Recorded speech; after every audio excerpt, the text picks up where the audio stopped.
Welcome everyone to Workforce Insights powered by RITEQ. My name is Dave Kenyon.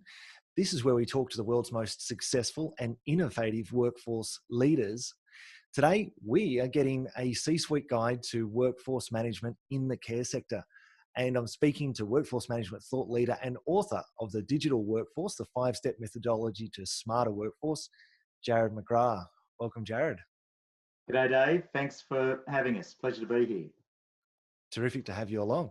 So do you want to start off by telling us what workforce management trends are you seeing in the care sector at the moment in Australia and the UK?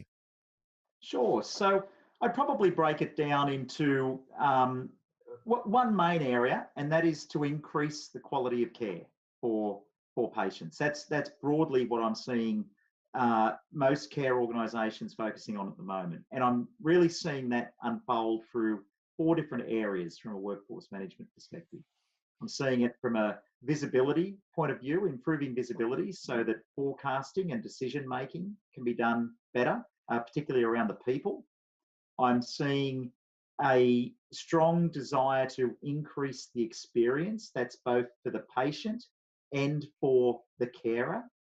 I'm seeing a lot of desire to enable the flexibility of the workforce to be increased. And I'm seeing a continual need for strong compliance, so making sure that people get paid correctly. And if you sort of break that down, it's looking at things like better rostering practices, making sure that the payments are accurate, and enabling your carers to do things like shift bidding via a mobile telephone, for example. Fantastic. Now, what are some of the key challenges for the sector at the moment? Sure. So there's always a lot of challenges, and cost pressure is still, I think, number one. There's always a need to be very mindful of costs and making sure that you manage those correctly. There's still a lot of care providers out there that have a lot of paper, and it's removing that paper and turning that into a digital operating model. A lot of lack of automation, so getting systems talking to each other and making processes more efficient. Again, getting the systems streamlined so that the manual intervention is removed. Inconsistency in the way processes are done across the different facilities within hospitals and so on, and then ultimately changing business models. And if you look in Australia at the moment, there is the introduction of the NDIS, and that ultimately changes the way in which carers and funding models actually work and get accounted for. Yeah, terrific. And you know, one of the things that's sort of affecting the UK as well, just in that care sector and other sectors, is the increase in national living wage, which has sort of put more cost pressures right throughout the industry. Yeah, it sure does. So it's all about being as efficient and as effective as we can be, while ultimately lowering cost, but ultimately raising up that quality of care by making all the processes work in a much more streamlined way. Absolutely. And speaking of which, my next question was, how can the C-suite of, large care homes of the care sector improve that efficiency, yet have that engaged workforce in the digital age? And I think the answer to this question really comes down to 2 key areas.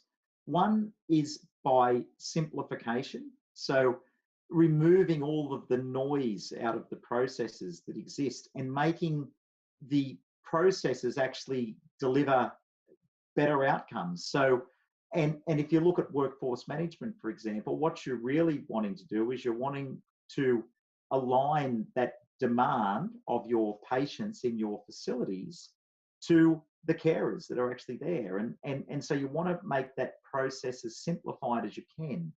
And ultimately, technology underpins a lot of this, because you actually need to provide tools simplify these processes. So if I'm a nurse, for example, I'm looking to use my mobile phone to do things like get notifications of when I'm rostered to work. I want to be able to do things like set my availability. I want to be able to do things like be able to try and swap a shift with someone, so I can have something done in my personal life. Maybe go to my children's school or something like that in the afternoon. And then for a nursing unit manager, for example, it's about having visibility of who's on the shift. What is the cost of those carers on the shift? Can I do things to better align the carers on the shift so that I can maybe reduce some overtime, which will ultimately reduce some costs? So I think really it comes down to simplifying the processes and putting tools in place to enable this. Yeah, you certainly picked up on the things that we're seeing at RITEQ in terms of our customer base, that, you know, there's increased demands of, you know, flexibility that's necessary, that the workforce is demanding now. But also there's increased demands on the patient side, which again leads me to my next question, is what impact will this have on the recipients of care? Yeah, so if you pick up on the patient, everyone these days wants personalised service. Everyone wants to feel like they're at the epicenter, and in no more important industry than health, that is so important, because you're talking about one's welfare. So overall, the drive is to actually increase the quality of care, and just take out all of the redundancy, all of the noise, all of the manual processes, and that will ultimately lead to more engagement, and that's really the biggest impact. So you're really trying to make the patient's life better, and you're ultimately trying to make the care worker's life better. And if you can bring both those things together and look at the benefits to the business side of things, i.e. the cost side of things, then it's a win-win-win for everyone. Yeah, absolutely. You know, if you get a happier workforce and they've got happy customers because the workforce is great, there's just going to be natural productivity, I think. Yeah, absolutely. So did you want to step us through your 5-step methodology of your book? And I'm going to hold it up in the screen there. And for listeners, it's the Smarter Workforce Management, the 5-step methodology for smarter workforce management. Sure.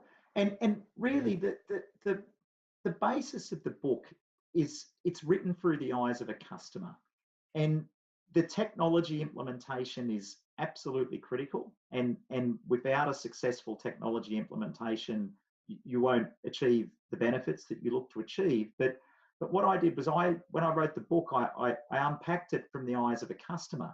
And there's really 5 phases when you look at it through the eyes of a customer. There's the alignment phase. So what are we trying to achieve in our business? What outcomes are we looking for? Is it to minimize the cost of overtime, or is it to increase the throughput of the patients, or whatever it happens to be? It's important to understand what those business benefits are, and ultimately aligning those to the strategy, to the corporate strategy, and then taking those and then getting your business ready for that journey, that transformation that's actually going to take place in your care facility.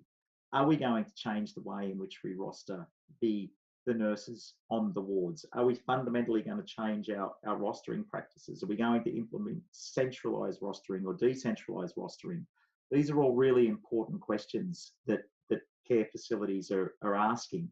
So the methodology is designed to help the care facilities on that journey through that decision-making process. And these decisions are all decisions that really need to be made before you get to the technology implementation, so that when the consultants come and ask you how your business is going to work, you can actually have the answers, and it will remove a lot of confusion and sometimes a lot of wasted time.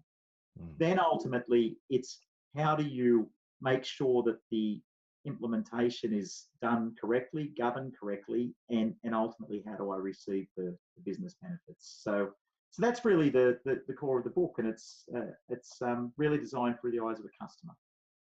And I also really loved the section on AI, which was very interesting with Matt Michaelwitz, I believe you pronounce his name. Yeah, correct. Yeah.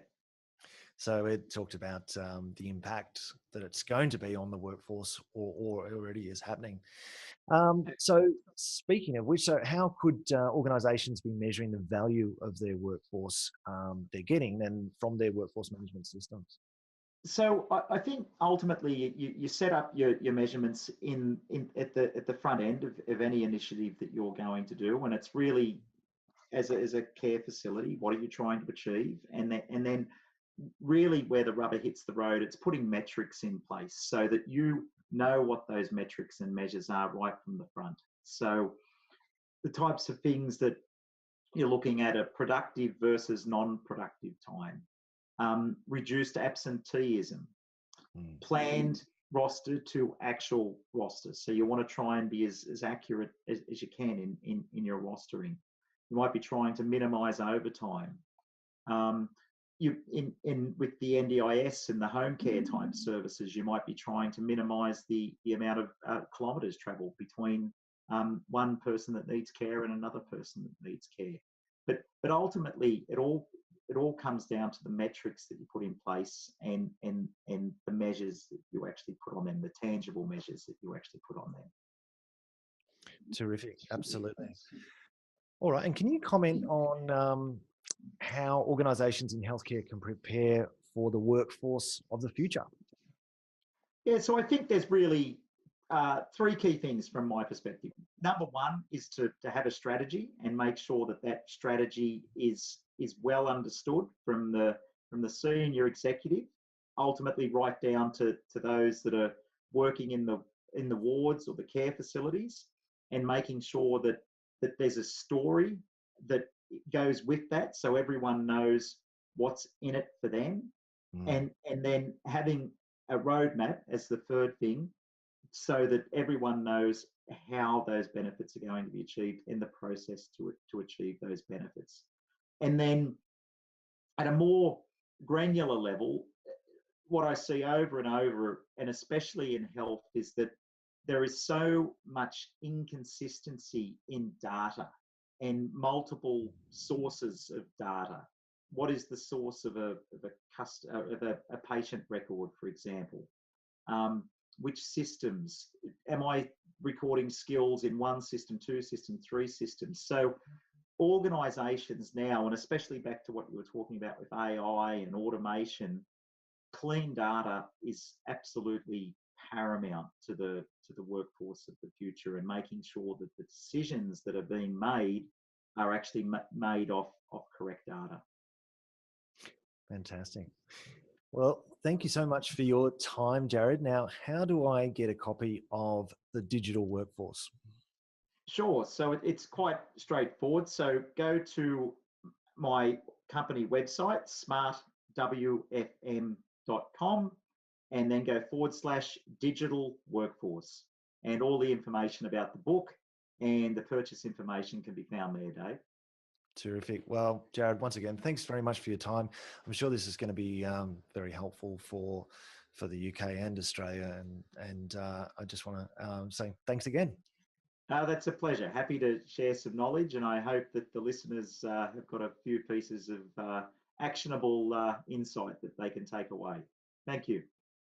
Thanks very much. Bye. Cheers, Dave.